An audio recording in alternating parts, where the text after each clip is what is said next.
Happy Easter to you all. Last evening, thousands of people entered into the Catholic Church across the United States and tens of thousands across the world. One particular story of we here at Sacred Heart had three who made a profession of faith and entered into the church here at Sacred Heart. Thousands were baptized last night throughout our country. There's one particular story that I've been following for the last 8 months on social media. And this morning, I'd been off social media for the most part throughout Lent. And this morning, I saw his video this morning speaking about his experience. His priest actually delayed him from being baptized because he had missed some classes and had missed some masses for some things going on. He had a visitor that came, and anyway, it's a whole other story. But the reason I bring this story up is because as you watch his story, it's incredible to watch his transformation in this time as he is going through the classes and going through this experience of recognizing Christ. He was living as an atheist, was raised with no faith. And being raised with no faith, he had no foundation for any understanding of any sort of Christianity. And so he actually began, he's a man, but he began to live as a woman. And he lived as a woman since the time that he was, I believe, around 13.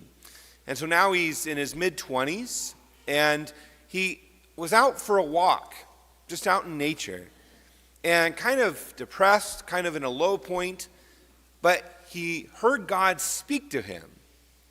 And it was nothing like anything he had ever experienced before. And I think we know that God doesn't speak in an audible voice, but he speaks to our hearts. He speaks to the depths and the core of who we are. This man heard God speak, and he began to change his life. He began to understand that he was loved by a being that was outside of him, whom we know as God. He knew that he loved him as he was created.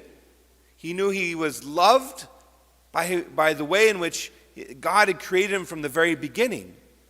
And so he began to live as a man again, and it was very transformative for him. And as he began to have this experience of God, he began to visit all kinds of churches where he is living. And eventually he landed upon the Catholic Church. And he found out there was this thing called OCIA to learn more about the faith. And he began attending. And the people there that were teaching the classes invited him in. They loved him. And they began to show him the faith. And they introduced him to the priest. And the amazing thing about this is, for hundreds of years, people have entered the church, thousands of years, in fact. But really, for the first time, he's documenting his conversion and documenting what God is doing in his life and in his heart. It's been an incredible thing to watch. And what I really love about his story is that he has never experienced Christmas until this year, the true meaning of Christmas, and he has never experienced Easter before.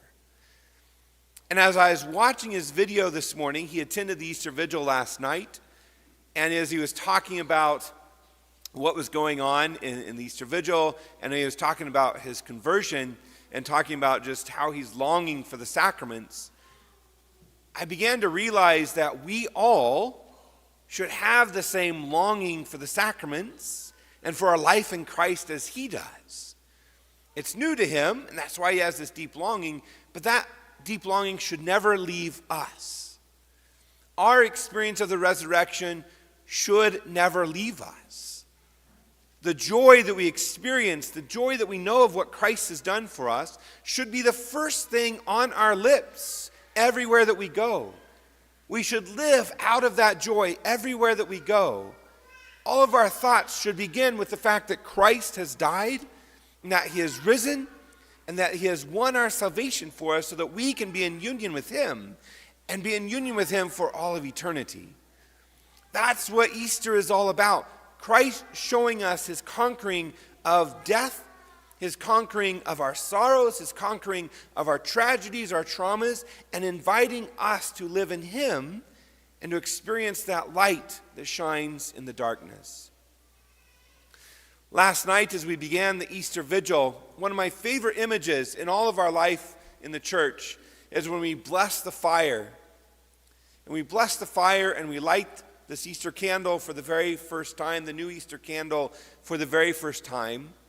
All the lights are off. It's completely dark in the church. The only light that we have for those first few moments is the light from the Easter candle. And it's amazing how when it's completely dark, one light from this candle can be so bright in that darkness. And then we begin to light all the candles of those who are in the pews and those who are present for the Mass. And you begin to see their faces light up from that candle that they are holding. And we can see this as the image of how Christ enters into the darkness of this world, the darkness of sin, the darkness of disorder, and he brings a light to that darkness. And he sheds light on those dark areas of our life. It gets to be so bright in the church from all the candles that are lit, it's almost as if we don't need to turn the lights on. It's so bright from our light, from that light of that candle, that the artificial lights, the electricity, aren't necessarily needed.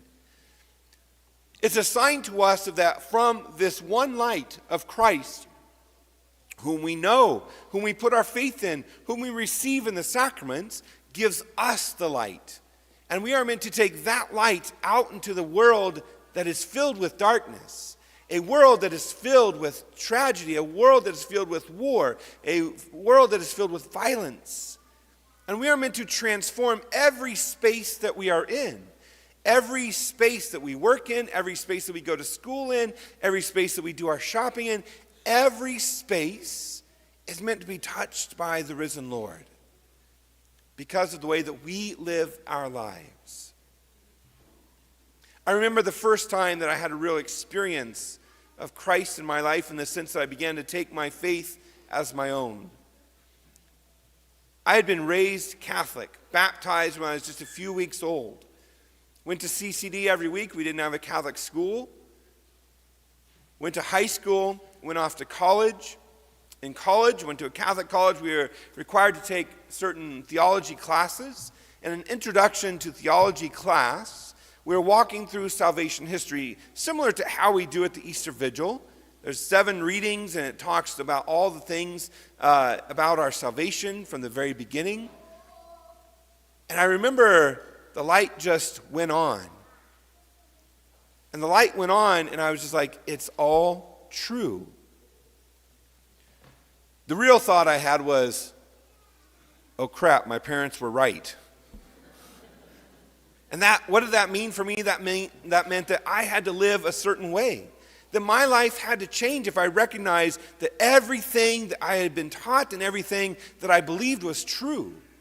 And that's still the same for us today. If we believe that Christ is risen from the dead, and we believe all of these things that are true, then our lives ought to be models of that which we believe.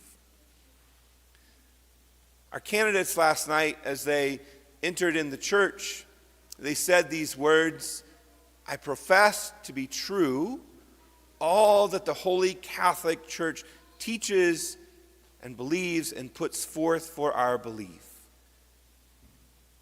We all, when we recite the creed, or in a few moments we will recite our baptismal promises, we are saying the same thing.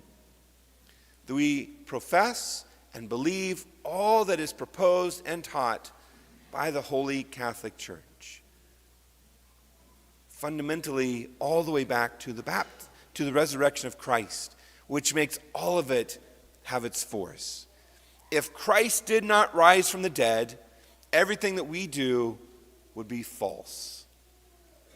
But since Christ rose from the dead, all that we do is true, and it informs our entire life, such that we need to live differently.